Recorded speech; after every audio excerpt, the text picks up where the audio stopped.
आपको बता दें कि किसानों के दिल्ली कूच के चलते पैदा हुए हालातों को देखते हुए चंडीगढ़ प्रशासन ने भी अब सख्त कदम उठा लिया है।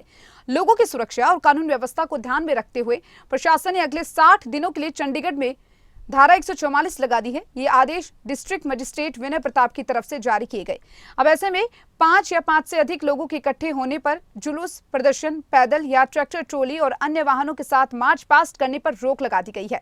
अब देखिए, विशेष रूप से ट्रैक्टर और ट्रॉलियों के चंडीगढ़ के बाहर जाने पर पाबंदी रहेगी।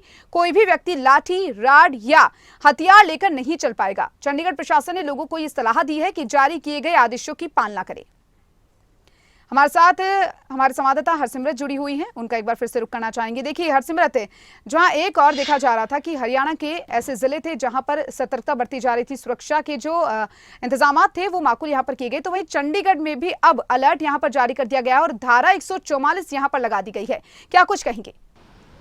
जी बिल्कुल दीपिका, आपको बता दें कि चंडीगढ़ में धारा 144 लगाई गई है। ये धारा जो है अगले 60 दिनों तक इसी तरह बरकरार रहेगी। चंडीगढ़ के डीसी विनय प्रताप के द्वारा ये आदेश दिए गए हैं। आपको ये भी बता दें कि चंडीगढ़ जो है उसको ट्राई सिटी कहा जाता है। एक साइड में पंजाब और दूसरी साइड में यहाँ पर हरियाणा के बॉर्डर लगते हैं, तो ऐसे में चंडीगढ़ से भी कई जगहों पर कूच करने की जो है या फिर प्रदर्शन करने की कोई ऐसी अप्रिय घटना जो है सामने ना आए, क्योंकि देखा गया था कि किसान जो है यहाँ पर भी पिछली बार पहुंचे थे। तो ऐसे में इन सभी अप्रिय घटनाओं को रोकने के लिए कहीं ना कहीं आदेश जो है वो लगाए गए हैं। दूसरी बात, जिस तरह से देखा गया कि केंद्र की जो मीटिंग है वो इस बार चंडीगढ़ में है, तो उसके बाद अगर मीटिंग का कोई सही नतीजा नहीं निकलता है तो किस तरह का रोष या किस तरह का जो अगला कदम रहने वाला है किसानों का, वो भी देखना लाजमी होगा। तो इन सभी को देखते हुए एक बार चंडीगढ़ में धारा 144 लगा दी गई है और जो भी इसकी उल्लंघना करेगा उसे धारा 144 के तहत उस पर कार्रवाई भी की जाएगी। यहाँ पर 5 जनों से ज्यादा इकट्ठा होने और जुलूस निकालने या फिर मार्च पास्ट करने के ऊपर भी पाबंदी लगाई गई है। रूट को डाइवर्ट किया गया है और सीधे तौर पर कहा गया है कि अगर कोई व्यक्ति इसकी उल्लंघना करता पाया जाता है तो उसके ऊपर कार्रवाई होगी। साथ ही साथ आपको यह भी बता दें कि पिछली बार जब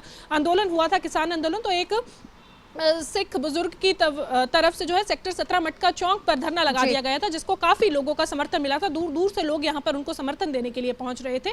तो ऐसी कोई घटना इस बार चंडीगढ़ में ना हो, उसकी सबकी तैयारियों को देखते हुए इस बार जो चंडीगढ़ में धारा 144 लगा दी गई है।